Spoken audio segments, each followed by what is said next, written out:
ഇതാണ് എൻ്റെ വീട്ടിൽ ഞാൻ വളർത്തിയിരിക്കുന്ന ചായമൻസ ചീര. ഇതെന്റെ വീട്ടിൽ തന്നെ നല്ല ഹെൽത്തി ആയിട്ട് വളരുന്ന ചീരയാണ്. ഇതാ നോക്കിയേ, എത്രത്തോളം ഹൈറ്റിലാണ് അത് പോയിരിക്കുന്നതെന്ന്. വളരെ എളുപ്പത്തിൽ വളർത്തിയെടുക്കാൻ പറ്റുന്ന ഒരു ഔഷധ ചെടിയാണ് കേട്ടോ ഇത്. ദാ ഇതിന്റെ തണ്ടൊന്ന് കട്ട് ചെയ്ത് നമുക്ക് നട്ട് വളർത്തിയെടുക്കാൻ പറ്റുന്നതാണ്. അധിക പരിചരണമൊന്നും ആവശ്യമില്ല. ആഴ്ചയിൽ 2 or 3 വട്ടമൊക്കെ നമ്മൾ വെള്ളം കൊടുത്താൽ മതി കേട്ടോ. അതേപോലെ തന്നെ നല്ല സൂര്യപ്രകാശം വേണമെന്നൊന്നുമില്ല. ചെറിയൊരു ഷെയ്ഡിലും ഇത് നന്നായിട്ട് തന്നെ വളർന്നു വരും കേട്ടോ. വീട്ടമ്മമാർക്ക് വളരെ ഉപകാരപ്പെട്ട ഒരു ചീര തന്നെയാണിത്. എൻ്റെ മകന് ഏറ്റവും ഇഷ്ടപ്പെട്ട ചീരയുമാണ്. ഞാൻ ഇത്രത്തോളം ഒന്നും വളർത്തി മേളിലേക്ക് കൊണ്ടുപോകാറില്ല. ഇടയ്ക്കൊന്ന് കട്ട് ചെയ്ത് കൊടുക്കുന്നതാണ് കേട്ടോ. കട്ട് ചെയ്ത് എടുക്കാറുണ്ട്. പക്ഷെ ഇതിപ്പോ കുറച്ച് നാളായിട്ട് എനിക്ക് എടുക്കാൻ പറ്റിയില്ലായിരുന്നു. അതുകൊണ്ടാണ് ഇത്ര ഹൈറ്റിലേക്ക് പോയിരിക്കുന്നത്. അപ്പൊ നമുക്ക് ഇതെന്തായാലും ഒന്ന് കട്ട് ചെയ്തെടുക്കാം. കൂടെ ഇതിന്റെ ഗുണങ്ങൾ എന്തൊക്കെയാന്നുള്ളതും കൂടി പറഞ്ഞു തരാം കേട്ടോ. ഇത് നമ്മളുടെ രക്തക്കുറവ് കുറയ്ക്കാനായിട്ട് ഭയങ്കരമായിട്ട് ഹെൽപ്പ് ചെയ്യുന്നുണ്ട് കേട്ടോ. ഇരുമ്പ് നല്ല അളവിൽ ചായമൻസയിൽ അടങ്ങിയതിനാൽ ഹിമോഗ്ലോബിൻ കൂട്ടാനായിട്ട് സഹായിക്കുന്നുണ്ട്. പ്രത്യേകിച്ച് സ്ത്രീകൾക്കും കുട്ടികൾക്കും വളരെ നല്ലതാണ്. അതുപോലെ തന്നെ ദഹനം മെച്ചപ്പെടുത്താനും ഇത് നമ്മളെ ഹെൽപ്പ് ചെയ്യുന്നുണ്ട്. പതിവായി കഴിച്ചു കഴിഞ്ഞാൽ ഇത് ശരീരത്തിന്റെ പ്രതിരോധ ശേഷി വർദ്ധിപ്പിക്കാനും ഹെൽപ്പ് ചെയ്യുന്നുണ്ട്. അത് കൂടാതെ മുടി വളർച്ചയ്ക്കും മുടി കൊഴിച്ചലിനും വളരെ നല്ലതാണ്. ഇതിൽ കാൽസ്യം അടങ്ങിയതിനാൽ എല്ലുകൾക്ക് ബലം നൽകും. ഷുഗറും കൊളസ്ട്രോളും ഒക്കെ ഉള്ളവരാണെന്നുണ്ടെങ്കിൽ അവർക്കും വളരെ നല്ലതാണ് കേട്ടോ ഈ ഒരു ചായമൻസ.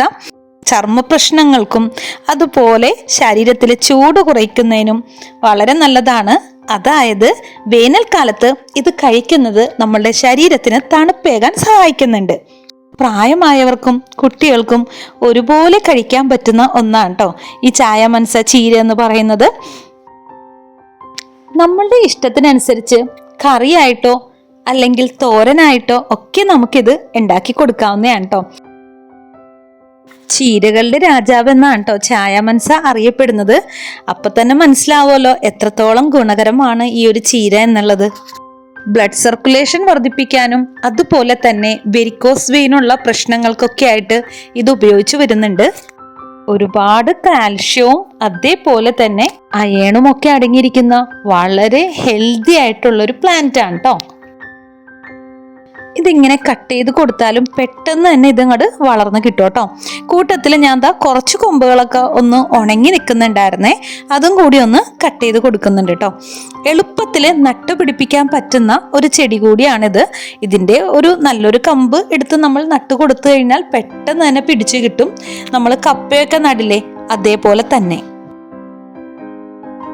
അപ്പോൾ ഇതിൻ്റെ കൂട്ടത്തിൽ ഞാൻ ഇന്ന് ചായമൻസ കൊണ്ട് ഉണ്ടാക്കുന്ന ഒരു തോരനും കൂടി കാണിക്കുന്നുണ്ട് കേട്ടോ. അപ്പോൾ നമ്മൾ എടുക്കുന്നത് ഇതിൻ്റെ കിളുന്തലയാണ്. ആദ്യത്തെ ഒരു 3-4 ലീഫ് മാത്രം എടുത്താൽ മതിയാവും. ഞാനിപ്പോൾ അത്യാവശ്യം കട്ട് ചെയ്ത് എടുത്തിട്ടുണ്ട് കേട്ടോ. അതെന്തിനാണ് കട്ട് ചെയ്തതെന്ന് വെച്ച് കഴിഞ്ഞാൽ ഞാൻ നേരത്തെ പറഞ്ഞല്ലോ നല്ലപോലെ ഹൈറ്റ് വെച്ച് പോയിട്ടുണ്ടായിരുന്നു കേട്ടോ. അപ്പം നമ്മളുടെ ആണെങ്കിലും വളരെ കുറച്ച് മണ്ണിലാണ് ഈ ഒരു പ്ലാന്റ് നിൽക്കുന്നത്. ഞാൻ അതുകൊണ്ട് തന്നെ അധികം ഹൈറ്റിലേക്ക് ചെടികൾ അങ്ങോട്ട് നിർത്താറില്ല. അപ്പോൾ അതുകൊണ്ട് തന്നെ അത്യാവശ്യം ലെങ്ത്തില് അതുകൊണ്ടാണ് കേട്ടോ ഞാൻ കട്ട് ചെയ്തത്. ഇത്രയും കട്ട് ചെയ്തെങ്കിലും നമ്മൾ ഇതിൽ നിന്നൊരു ആദ്യത്തെ ഒരു 3-4 ലീഫേ എടുക്കുന്നുള്ളൂ. കിളുന്തലകൾ നമുക്ക് കൈ കൊണ്ട് പെട്ടെന്ന് ഒടിച്ചെടുക്കാൻ പറ്റുന്ന ഇലകൾ മാത്രമാണ് കേട്ടോ എടുക്കുന്നത്.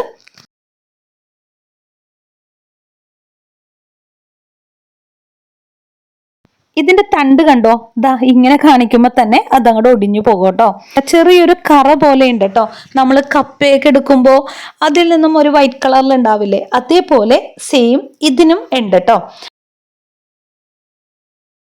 നമുക്കിതാ ഇത്രത്തോളമാണ് കിട്ടിയിരിക്കുന്നത്. ഇത്രം തന്നെ ധാരാളമാണ് കേട്ടോ ചീര തോരൻ ഉണ്ടാക്കാനായിട്ട്. അപ്പൊ ഞാൻ നന്നായിട്ട് കഴുകി വാരി അതൊന്ന് കട്ട് ചെയ്തെടുത്തിട്ടുണ്ട്. ഇനിയിപ്പോൾ നമുക്കൊരു പാൻ വെച്ചിട്ട് വെളിച്ചെണ്ണ ഒഴിച്ചു കൊടുക്കാം.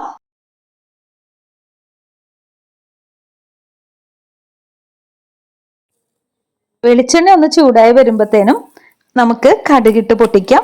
കൂടെ തന്നെ വെളുത്തുള്ളി ചതച്ചതാണ് ചേർത്ത് കൊടുക്കുന്നത്.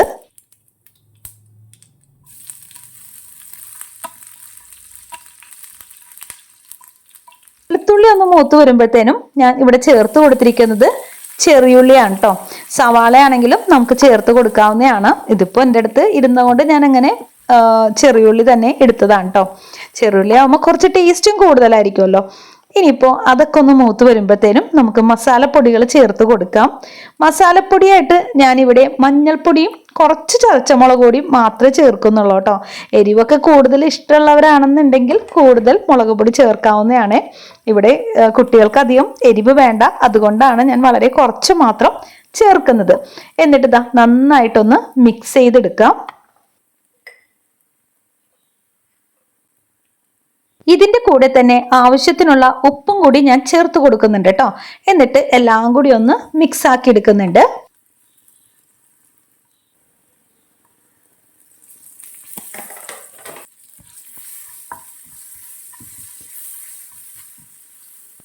വേപ്പിലയും കൂടി ചേർത്ത് കൊടുത്തതിന് ശേഷം നമുക്കിതാ ചീര ഒന്ന് ചേർത്ത് കൊടുക്കാം.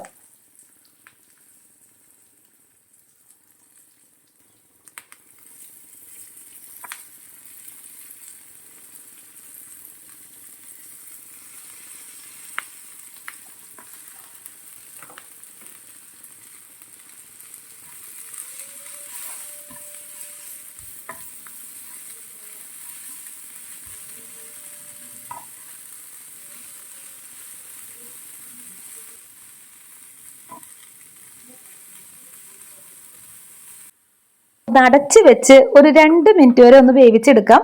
അതൊന്ന് മാറ്റി നോക്കുമ്പോൾ ചീരയൊക്കെ അത്യാവശ്യം നല്ലപോലെ വെന്ത് വരുന്നുണ്ട് കേട്ടോ. സാധാരണ ചീര വഴറ്റുന്ന പോലെയല്ല, കുറച്ചധികം സമയം ഞാനിത് വഴറ്റാറുണ്ട് കേട്ടോ. ഒരു 10 മിനിറ്റെങ്കിലും ലോ ഫ്ലെയിമിൽ ഞാൻ ഇടാറുണ്ട്. ഓൾറെഡി നമ്മൾ പറഞ്ഞല്ലോ ഇതിനൊരു കട്ടുള്ളതാണ്. അതായത് നമ്മളുടെ കപ്പയുടെയൊക്കെ പോലത്തെ ഒരു ചെറിയൊരു കട്ട് ഇതിനുണ്ട്. അപ്പൊ ആ ഒരു ഇതും കൂടി പോകാൻ വേണ്ടിയിട്ടാണ് ഞാൻ അത്ര നേരം ഇടുന്നത് കേട്ടോ. എന്നിട്ട് അടുത്ത് ചേർത്ത് കൊടുക്കുന്നത് മുട്ടയാണ് കേട്ടോ. ഇവിടെ ഞാൻ 2 മുട്ട എടുത്തിട്ടുണ്ട്. 2 മുട്ടയും ഇതേപോലെ ഒന്ന് പൊട്ടിച്ച് ചേർത്ത് കൊടുക്കാം. ഇത് നമ്മൾക്ക് ഇഷ്ടമുള്ള പോലെ ഉണ്ടാക്കാം കേട്ടോ. പരിപ്പും ഈ ഒരു ചീരയും ചേർത്ത് ഉണ്ടാക്കാം. അതല്ലാന്നുണ്ടെങ്കിൽ നമ്മൾ സാധാ തോരനൊക്കെ ഉണ്ടാക്കുന്ന പോലെ തേങ്ങ ചേർത്തിട്ടും ഉണ്ടാക്കാം. ഇവിടെ എൻ്റെ മോന് ഏറ്റവും ഇഷ്ടം ഇങ്ങനെ ഉണ്ടാക്കുന്നതാണ് കേട്ടോ. അതുകൊണ്ട് ഞാൻ എപ്പോഴും ഈ ഒരു മുട്ട ചിക്കിയിട്ടാണ് ഇത് ഉണ്ടാക്കാറ്.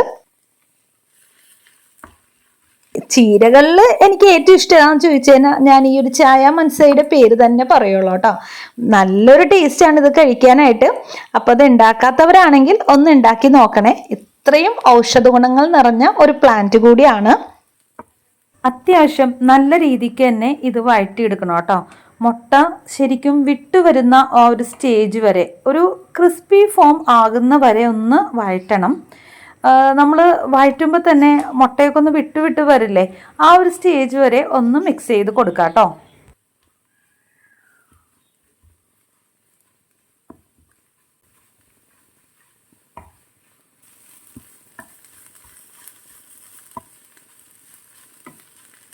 അപ്പോൾ നമ്മുടെ തോരൻ ഇവിടെ റെഡി ആയിട്ടുണ്ട്.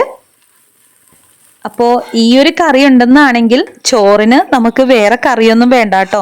പ്രത്യേകിച്ച് മുട്ട കൂടി ചേർത്തിരിക്കുന്നതുകൊണ്ട് ഈ ഒരൊറ്റ കറി മതിയാവും നമുക്ക് ചോറുണ്ണാനായിട്ട്. നിങ്ങൾക്ക് വീഡിയോ ഇഷ്ടമായി എന്നിരിക്കുന്നു. ഇഷ്ടപ്പെട്ടാൽ ഒന്ന് സപ്പോർട്ട് ചെയ്തേക്കണേ.